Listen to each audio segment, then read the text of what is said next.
ในวันที่22พฤษภาคม2026นี้ที่กระทรวงป้องกันประเทศท่านพลเอกคำเลียงอุทาไกรสอนรัฐมนตรีกระทรวงป้องกันประเทศได้ต้อนรับการเข้าเยี่ยมคำนับของท่านนางเมแกนจอนส์เอกอัครราชทูตผู้มีอำนาจเต็มแห่งออสเตรเลียประจำลาวพร้อมคณะ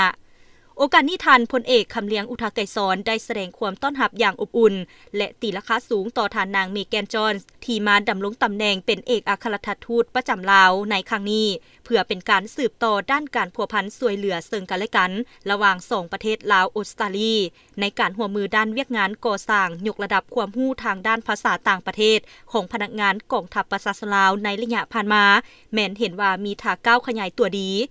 ในโอกาสเดียวกันท่านนางเมแกนจอนส์ก็ได้แสดงความขอบใจต่อท่านรัฐมนตรีกระทรวงป้องกันประเทศที่ได้ให้การต้อนรับอันอบอุ่นพร้อมทั้งยืนยันว่า